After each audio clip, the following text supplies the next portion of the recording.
नमस्कार दोस्तों, स्टॉक अड्डा के इस वीडियो में हम लोग बात करेंगे तीन मिड कैप और स्मॉल कैप से रिलेटेड स्टॉक्स के बारे में जिन जो कि अभी काफ़ी अच्छे सपोर्ट के लेवल पे अवेलेबल हैं और कंपनीज फंडामेंटली भी काफ़ी अच्छी हैं। तो फंडामेंटल्स भी कंपनी के देखेंगे, साथ साथ देखेंगे टेक्निकली किस लेवल पे स्टॉक अच्छे एक सपोर्ट के लेवल पे आ जाएंगे।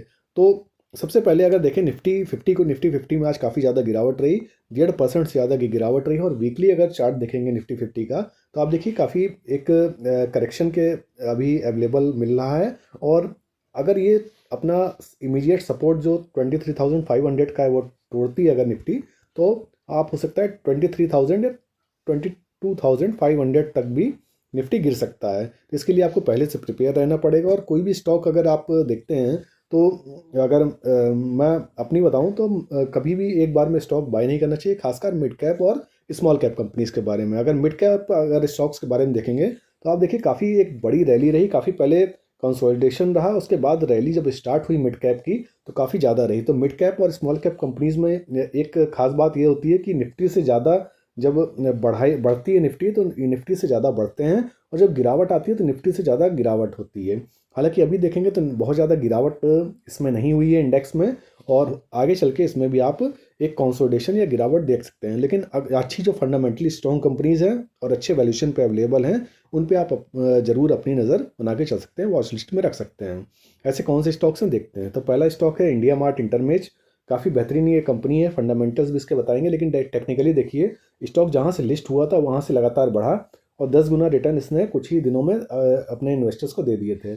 उसके बाद डबल टॉप बना और उसके बाद कंसोलिडेशन के फीस में ये कंपनी चली गई। अब देखिए इसका क्या है कि दो चीज़ें हो रही थी। एक प्राइस एक तो डाउन हुआ और साथ साथ इसकी जो वैल्यूशन काफ़ी हाई हो गई थी, उसकी वजह से आप देखेंगे इसमें टाइम का करेक्शन भी एक आ गया।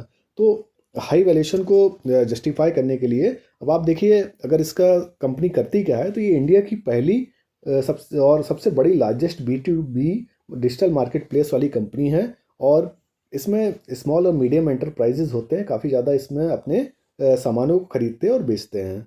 और मार्केट कैप देखिए इसका 13,000 करोड़ का है। स्टॉक का प्राइस टू अर्निंग रेशियो 30 का है। काफ़ी कम प्राइस टू अर्निंग रेशियो पे ये पहुंच गया, पहले बहुत हाई हुआ करता था जो आगे चल के बताएंगे। रिटर्न रेशियो इस कंपनी के काफ़ी अच्छे हैं। और फेस वैल्यू देख सकते हैं, 10 रुपीज़ की फेस वैल्यू इसकी अवेलेबल है। अब इसका आप देखिए प्राइस टू अर्निंग रेशियो अगर हिस्टोरिकली देखेंगे तो बहुत हायर पी पे सस्टेन करती है, 80-90 के पी पे ये स्टॉक काफ़ी दिनों तक रहा। और अभी लगातार इसके ईपीएस बढ़ते जा रहे हैं, हाईएस्ट एवर इसका ईपीएस इस बार का रहा। और वैल्यूशन लगातार गिरती जा रही है, पी देखिए अभी 30 के पी पे अवेलेबल है। तो काफ़ी अच्छी अभी एक करेक्शन पे स्टॉक अवेलेबल है। और इसके रिजल्ट देखेंगे इस क्वार्टर के तो काफ़ी अच्छे रिजल्ट भी रहे थे। 295 से बढ़ के 348 करोड़ रुपीज़ के इसके सेल्स हो गई थी। प्रॉफिट के मार्जिन भी 23 से बढ़ के 35% हो गए थे। और वहीं पे नेट प्रॉफिट 69 करोड़ से बढ़ के 135 करोड़ रुपीज़ के प्रॉफिट हो गए थे। ईयर ऑन ईयर भी काफ़ी अच्छे सेल्स की ग्रोथ है इसके, देखिए 20% से के लगभग इसकी सेल्स की ग्रोथ है।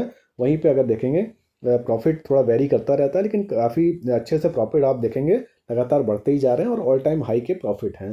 3 साल से स्टॉक ने निगेटिव 13% रिटर्न दिए हैं। तो काफ़ी अच्छा एक अपॉर्चुनिटी है इन स्टॉक्स को देखने की।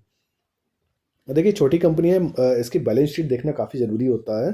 तो बैलेंस शीट देखेंगे तो इसके रिजर्व्स काफ़ी अच्छे कंपनी के हैं। 1817 करोड़ रुपीज़ के रिजर्व्स हैं। बोरोइंग्स लगभग ना के बराबर 38 करोड़ रुपीज़ की बोरोइंग है। और कंपनी ने इन्वेस्टमेंट काफ़ी अच्छे करके रखे हैं, बहुत सारी कंपनीज इसने छोटी छोटी बाय करके रखी हैं। तो लगभग 2989 करोड़ रुपीज़ की इसकी इन्वेस्टमेंट की वैल्यू है। तो बहुत अच्छी इसकी बैलेंस शीट भी है। इस कंपनी को अपने रडार में जरूर रखें। सेकंड स्टॉक है प्रिंस पाइप। प्रिंस पाइप ने अभी काफ़ी इन्वेस्टर्स को रुला के रखा है, लेकिन जब ये भी देखिए काफ़ी अच्छी तेज़ी के साथ चला था, जब लिस्ट हुआ तो उसके बाद काफ़ी तेज़ इसने रिटर्न बनाए। और इसमें भी वही सेम चीज़ हुई, इसका वैल्यूशन काफ़ी हाई चला गया था और इतने हाई वैल्यूशन पे सस्टेन नहीं कर सकते। लेकिन अब काफ़ी अच्छा एक करेक्शन आ गया। स्टॉक ने अपने देखिए सपोर्ट जो है 500 का लगभग वो तोड़ा, और उसके बाद देखिए तुरंत ही अपने नेक्स्ट सपोर्ट 400 पे स्टॉक अवेलेबल हो गया। अब अगर फर्दर 400 का लेवल भी तोड़ता है स्टॉक तो हो सकता है 300 पे ही पहुंच जाए। लेकिन अभी जैसे अगर मैंने इसमें बाइंग नहीं करी है तो मैं इस लेवल पे 50% बाइंग कर सकता हूँ। फिर फर्दर अगर गिरता है तो 50% यहाँ पे फिर से मेरे द्वारा बाइंग हो सकती है। अब देखिए ऐसा मैं इसलिए कह रहा हूँ, देखिए इसमें एक बार 400 के नीचे गया था, स्टॉप लॉस काफ़ी लोग का ट्रिगर हुआ होगा। उसके बाद देखिए वहीं से तुरंत रिकवरी आ गई उसी के अगले दिन।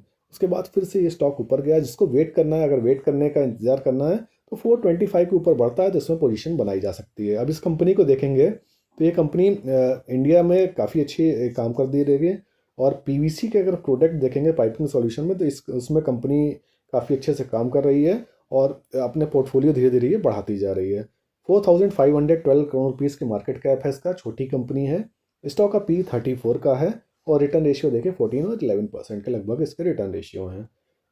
अब इस क्वार्टर के रिजल्ट इसके अच्छे नहीं रहे थे और अधिकतर कंपनीज के अच्छे नहीं आ रहे। आप देख सकते हैं सेल्स थोड़ी डाउन थी, लेकिन प्रॉफिट के मार्जिन इसके घट के आधे हो गए थे। और इसी के साथ साथ देखेंगे कि पिछले साल अदर इनकम भी काफ़ी ज़्यादा थी, इस वजह से आप 71 करोड़ रुपीज़ से घट के नेट प्रॉफिट 15 करोड़ रुपीज़ के इस क्वार्टर के हो गए थे। और अगर इसकी सेल्स देखेंगे तो सेल्स तो लगातार बढ़ती ही जा रही है। अगर ईयर ऑन ईयर देखेंगे पिछले 2 साल से थोड़ा अभी मार्केट में जैसे आप देख सकते हैं कि ज़्यादा अभी ग्रोथ नहीं है कंपनीज़ की, इस वजह से इसमें ग्रोथ नहीं आ पा रही है। लेकिन प्रॉफिट के मार्जिन डाउन हो गए हैं, जो 18% के मार्जिन थे घट के 11% रह गए। वहीं पे नेट प्रॉफिट भी जो है इसका थोड़ा गिरा हुआ है। तो अगर छोटी कंपनी में बैट करना है तो इस कंपनी को देखा जा सकता है। 5 ईयर्स में प्रॉफिट ग्रोथ 16% है और 3 साल में -9%। और वहीं पे स्टॉक का प्राइस देखेंगे 5 साल में तो 22% के रिटर्न है, लेकिन 3 ईयर्स में -16% के निगेटिव इसने रिटर्न दिए हैं। अब देखिए रिजर्व्स देखेंगे अगर, तो रिजर्व्स लगातार बढ़ते जा रहे हैं। 1462 करोड़ रुपीज़ के रिजर्व्स हैं। और बोरोइंग्स इस क्वार्टर 1-2 क्वार्टर से लगातार थोड़ी बढ़ी है, लेकिन 174 करोड़ रुपीज़ की इसकी बोरोइंग है। कैपेसिटी एक्सपेंशन पे भी 54 करोड़ रुपीज़ कंपनी ने लगा रखा है। थर्ड स्टॉक अगर देखेंगे तो वो है आवास फाइनेंसर्स। आवास फाइनेंसर्स अगर देखेंगे तो काफ़ी अच्छा एक कंसोलिडेशन के फेज से अभी स्टॉक गुजर रहा है। डब्ल्यू शेप में से रिकवरी आई थी, लेकिन ब्रेकआउट नहीं दे पाया। 2000 का एक रेजिस्टेंस का लेवल है और नीचे 1500 एक सपोर्ट का लेवल है। आप देख सकते हैं मार्केट में इतनी गिरावट होने के बावजूद भी स्टॉक ये अभी डाउनसाइड नहीं दिखा रहा है, तो ये काफ़ी अच्छे इसके साइन है कि स्टॉक अभी काफ़ी अभी एक जो इसमें डाउनसाइड है वो डाउनसाइड इसमें प्रोटेक्ट दिख रहा है। 1600 इमीडिएटली सपोर्ट का एक लेवल बन सकता है। 13,395 करोड़ रुपीज़ मार्केट कैप की कंपनी है।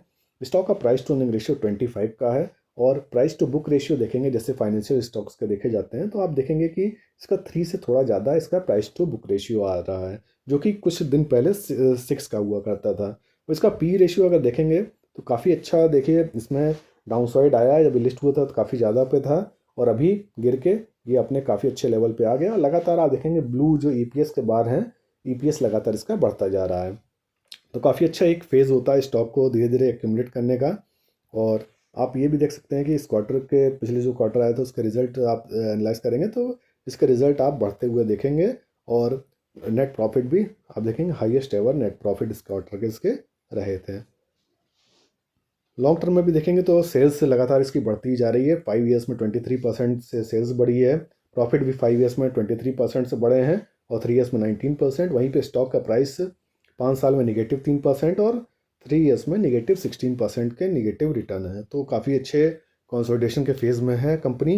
अगर यहाँ से अगर इसमें सभी स्टॉक में लिक्विडिटी आई, रेट कट आता है, तो काफ़ी अच्छे स्टॉक है, परफॉर्म कर सकते हैं। बाकी आपके पास कौन सा इनमें से स्टॉक है ज़रूर बताइएगा। Thank you.